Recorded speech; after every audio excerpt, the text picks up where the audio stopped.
היו עוד חטאים שאנחנו לא נמנה אותם, אבל ביניהם זה גם חטא העגל.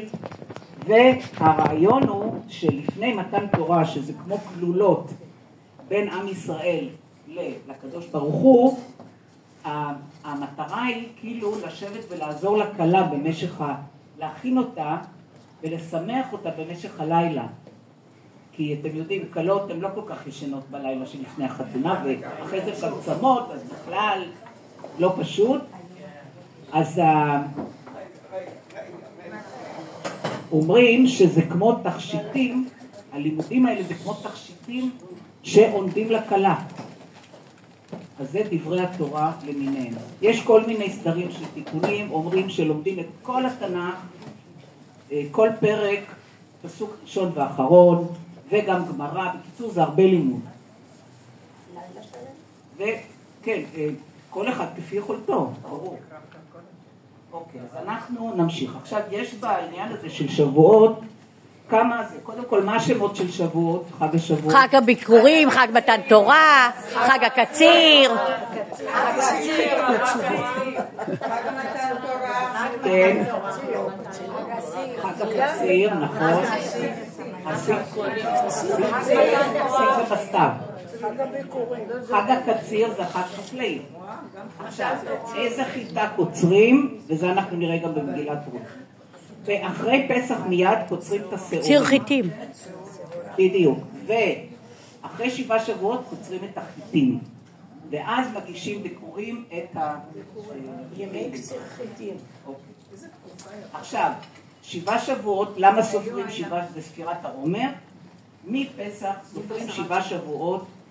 אומרים שכשיצאנו ממצרים, אני חושבת שאמרתי לכם באחד השיעורים, שהיו 49 שערי טומאה מהמצרים, שהיו צריכים להוריד מעליהם עם ישראל, ושימו לב שהם יצאו במנטליות של עם עבדים.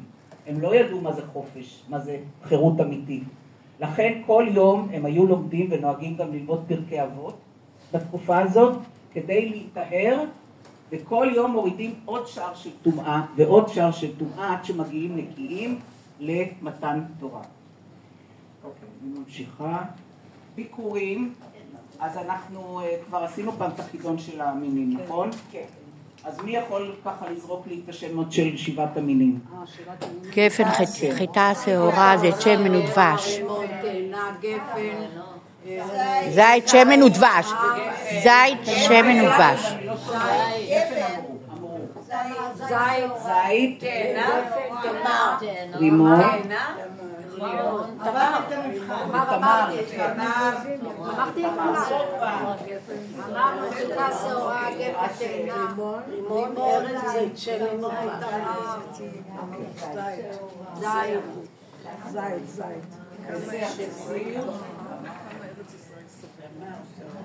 מתן תורה,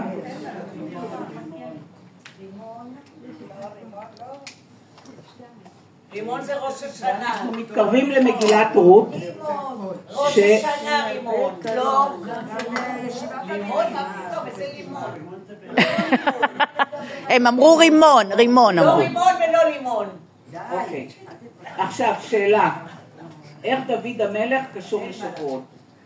הוא נולד מרות המואביה. הוא היה הבן של רות המואביה. אני לא משתתפת יותר. לא משתתפת יותר. כן. מי זה פה? מי? רות התחתנה עם בועז. בועז הוליד את עובד. הוא מצאצא? איך זה קשור? יש עוד קשר. הוא הבן של עובד, כן. יש עוד קשר. מתי הוא נולד? נכון. הוא נולד בדיוק. הוא נולד ונפטר באותו תאריך בו' בית סיוון. מה?